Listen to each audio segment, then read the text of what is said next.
Hello and welcome everyone in my channel More2Chess. Today is the second day of Superbet Chess Classic.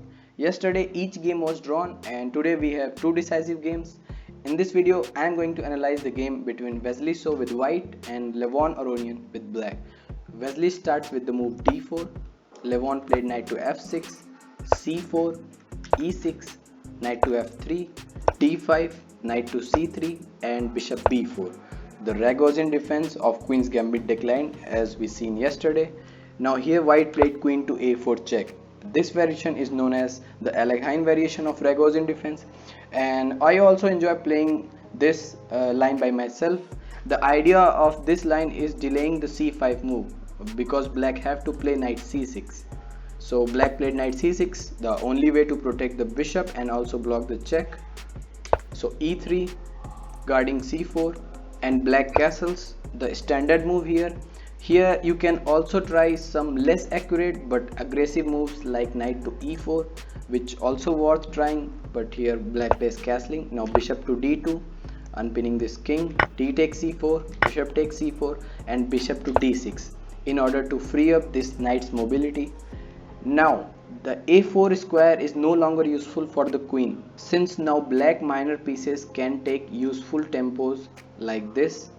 So white played queen to c2, preparing e4 e5. Now e5, black played himself, d takes, knight takes, knight takes, bishop takes, and here white castles long. Here castling short is also good, but in that black have some good attacking chances like you can see here. Here you can see the four pieces already eyeing on the king side, so castling long is also quite popular, refuting the attack.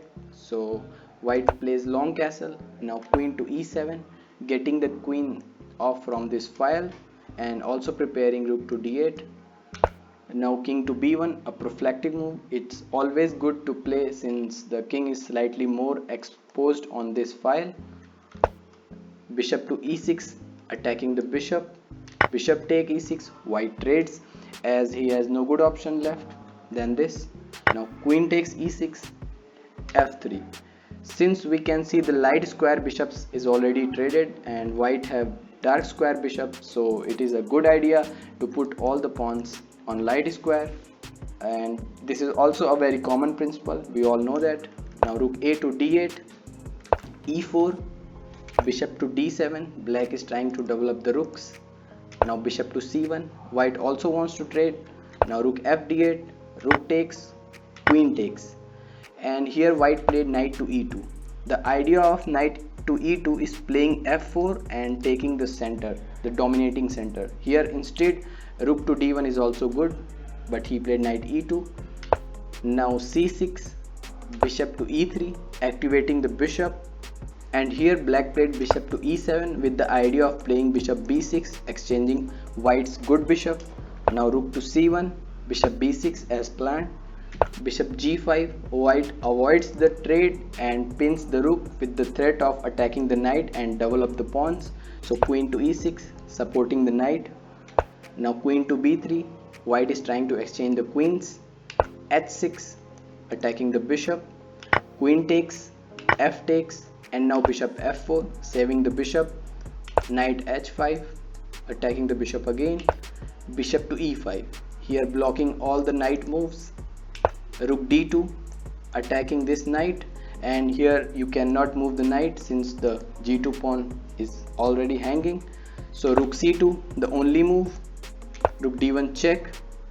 Rook c1, again the only move. Rook d2, here black repeated the moves, and the game ended in a draw. So a very beautiful game, accurately played by both players. No one gets the chance to win. So that's it. If you enjoyed the game, don't forget to like and subscribe, and bye.